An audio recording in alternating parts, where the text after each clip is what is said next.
Hey guys, what's going on? Welcome to a new episode. You guys are doing well. Today with the R33, I'll be installing gktech's rear subframe slip-in collars. If you guys don't know what I'm talking about, I'll show you what I mean. These slip-in collars right here, the reason why I'm using these slip-in collars is I just cannot be bothered taking out my rear subframe, dropping it out, and then taking all the stuff off it, and then get the rubber subframe bushes out. It's a pain in the ass to get those rubber subframe bushes out. So what I'm going to do is I'm going to show you guys how to install these slip-in collars. So easy to install as well. What you do with these, you're going to drop your rear subframe a little bit, give it enough space so you can slip in this collar right here. So this part goes at the top. Then this guy bolts up at the bottom. So I'll show you guys how to do that. And once that's done, up next is the Hikus Eliminate Kit, and it should make the rear end of the car feel sick again. All right, that's enough chit chat. Let's go install these and have some fun in my R33. You're going to jack up your car. Put your car on jack stands right there, and then you put the jack on the diff. Just let it rest on the diff, and I'll tell you guys why. So we're going to come to here. There's one nut for the subframe just there. That's one nut. The other nut is over there. What you want to do is, because I don't think these nuts have ever been taken off in their whole entire life, make sure to spray some WD-40 in it, let it sit for about 20 minutes. I'm going to get a mini breaker bar and we'll crack those nuts off. And once we crack those nuts down, we'll lower the jack a bit so that way the subframe can drop. But don't drop it to the floor, just lower the jack just a little bit. So I'll show you guys exactly what I'm talking about. What you want to do next, grab your 17mm socket, come to the subframe nut, and up there we'll insert this, but we're going to need a bigger breaker bar. So we're going to put an extension on this so that way we can break this nut off. And then over here there's a bracket. You just take off that bracket, those two bolts right there, and then you undo the nut for the subframe right there at the front. There we go. Lower that subframe. Stupid thing. So that's one. And we'll let the jack rest on the diff so that way the subframe doesn't drop right now. And we'll do all the other sides, and then we'll lower the jack a bit, and then that way the subframe will drop a bit. Once you do this on both sides, you take out this bracket here, take it out, put the nut back on, and then you lower the jack a bit so that way the subframe drops a bit. And then at the top, we're grabbing the slip-in collar like this, and you slide it in at the top.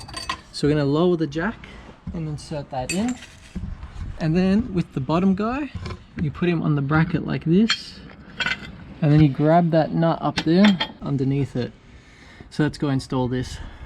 Of course it's starting to rain now, man. Every time I do work on the car, as you guys see throughout the channel, I always get rained on. So make sure to hit that like button, because I put a lot of hard work in this shit weather. Now that we've got the subframe lowered, we can slide in these slip-in collars at the top. So we're going to do all four sides at the top first. So we'll slide them all in, and then we're going to jack the car up from the diff, leave it there, and do the bottom one. So let's grab the top one like this. The groove's facing the bottom so the top's flat. And all you have to do is just slide it in like that. Make sure it sits flush like that. So let's do all the other sides. Then we do this guy at the back, same thing, groove at the bottom, flat surface at the top. So slide this in like this. Make sure it sits flush and not on a crooked angle. Then we'll slide this guy in right here at the top. Make sure that is also flush. Perfect. Slide this guy in, also make sure he sits flush. Come on, there we go. I don't know if you guys can see, that's pretty dark in here, no sunlight, getting rained on. Fantastic time for me. Now that we've got all four sides done at the top, we'll jack the car up so that way it holds it in place, and then we'll insert the bottom slip-in collars. Just jacking the car up so that way they sit up. Make sure not to lift it too high so the car goes off the jack stand. So that's perfect right there. My arms are killing me, man. Fuck. Oh, come on, man. Give me enough thread for this nut to go on. Oh, my arms are dead, man. I'm sick and tired of doing this shit on the ground. Make sure to hit that subscribe button so one day I can get a factory with a hoist and not have to deal with this shit. Alright.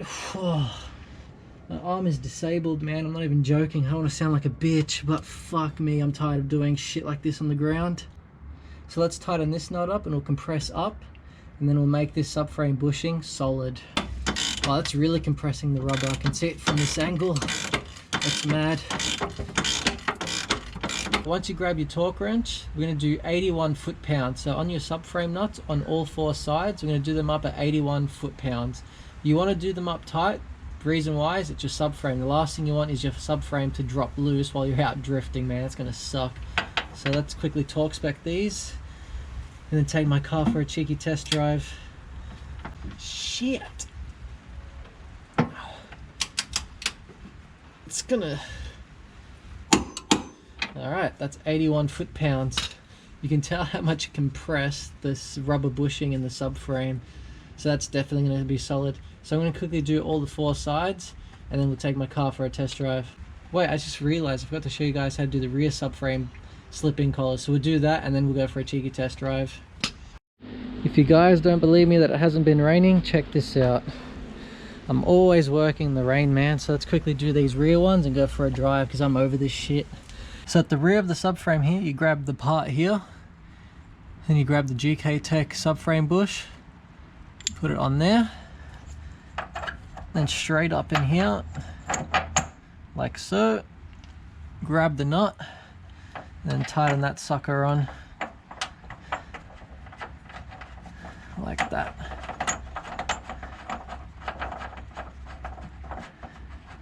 Easy as that, guys. And as I said, 81 foot-pounds on all the 4 nuts on the subframe. There's no point filming the other side because you guys have pretty much seen all the basic stuff you guys need to know. Pretty sure you guys want to see this car boost around going sideways. So I can't wait to see how this feels going around corners now. Yay, all the slip-in collars from gktech are now installed in my rear subframe. Finally done. All torque spec'd. And I'll show you guys why. I gotta delete this crap. Look at this. That is not good, man. That's so bad. That's why I'm getting the Hikers Eliminate kit, man. Don't have to use the ball joint in this anymore. It just bolts up to it, so that way it stays solid. And then up here, we'll change my camber arm as well. So yeah, that's what they look like. Once you put the top collar in and then the bottom bush at the bottom, compress it, it makes it solid. Can't wait to try it out. Alright, now that we've got the gktech slip-in collars installed, let's go for a little test drive, see how it feels, hit some boost, have some fun around corners. I can't wait to try this out. What I just done to this R33 with the slip-in collars, I have to do the exact same thing with the S14. No matter, let's go enjoy the drive.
Slow thing in front of me collects all the tacks off the ground. So people have been dropping tacks, collects all the sharp objects into that magnet mat thing.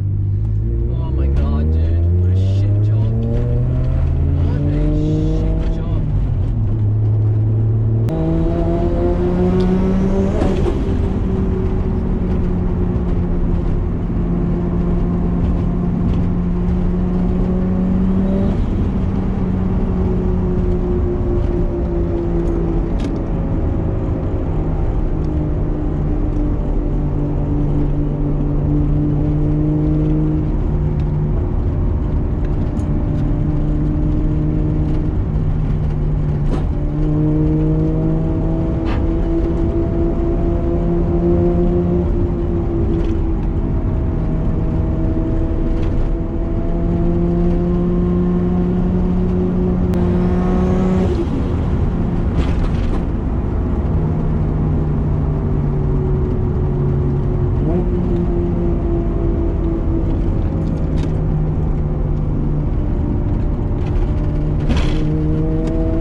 Every fucking time!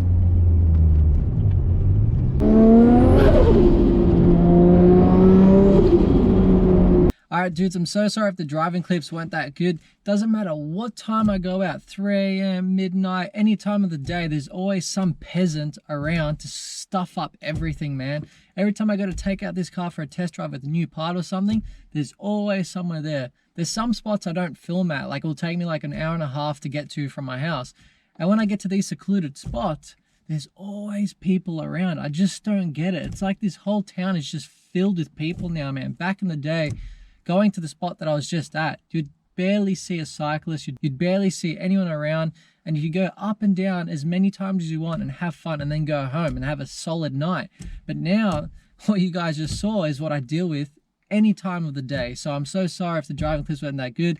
I promised I will get better once I go to another spot. Hopefully there's no one around. Now with the slip-in collars from gktech, I'm going to talk about the pros and the cons, why I should run them. It's very easy to install. As you guys saw, all you have to do is just drop the subframe and just slip in the collars and jack the subframe back up and do the bottom one. So simple. That's pretty easy to install. You'd rather do that than drop your subframe out, take all the stuff off it and have a pain in the ass job to get out those rubber bushings out in the subframe. I'm going to do that in the future, but for now I'm going to run in these slip-in collars for now for a long time until the time comes to drop that subframe, and then we can chuck in some solid bushings. Turn this stupid shit onto... There'll be a time when I'll put solid bushings in, but for now I'm just going to run in the slip-in collars. And another pro to it, there is no wheel hop. So that slow donut I was doing consecutive slow speeds just to see if there'd be any wheel hop. Even down low on that donut, there was no wheel hop. So these slip-in collars actually kept the subframe very stiff. No wheel hop at all, so that's a plus. And also going around corners with my stock subframe bushes before the slipping collars, when I go around corners, you can feel like that bit of leverage in the subframe when you're turning. Now with the slipping collars, you don't feel that at all. The rear end actually stays straight. And I don't even have a strut brace across the rear end of my car. So if I put one of those in, it's gonna make the rear end feel a lot more solid. But the annoying thing is when I was sliding, that hiker's ball joint, well, both of my hiker's ball joints with my lock bar, they're actually, you know, they're broken, as you guys have seen. So the rear wheels are doing this basically. The wheels need to be dead straight. You can't have them wiggling around, because when you're drifting and you're going to transition, those rear wheels need to stay straight. If they're going wonky like this, you're not going to be able to maintain that slide properly. The reason why I know this is my S14 doesn't have hikers. So when I was doing fishes in the S14, throwing it side to side, it actually had smooth transitions because the rear wheels are dead straight. So I can't wait for my R33 to get an eliminate bar put in. Hopefully next week I'll install, and I'll show you guys how to install that as well. And another plus, as I was saying, how the rear subframe is actually staying straight. So when you're going around corners, you feel it being a lot more solid in the rear end. Also, when I put my foot down on the straight line, you don't feel that slack anymore. Like, you can actually feel the subframe do its job and keep the wheels nice and gripped up. You don't feel the rear end of the car doing this. It actually stays dead straight. So that's another plus to that. I couldn't be happier with these slipping collars. I didn't expect it to be that good. On the website that gktech has says, if you put in these slipping collars, you're not going to notice a difference with coilovers. Well, that's very, very wrong. Like, you actually notice a massive difference. And there's only one con that I can think about with these slipping collars, but it's not even that bad.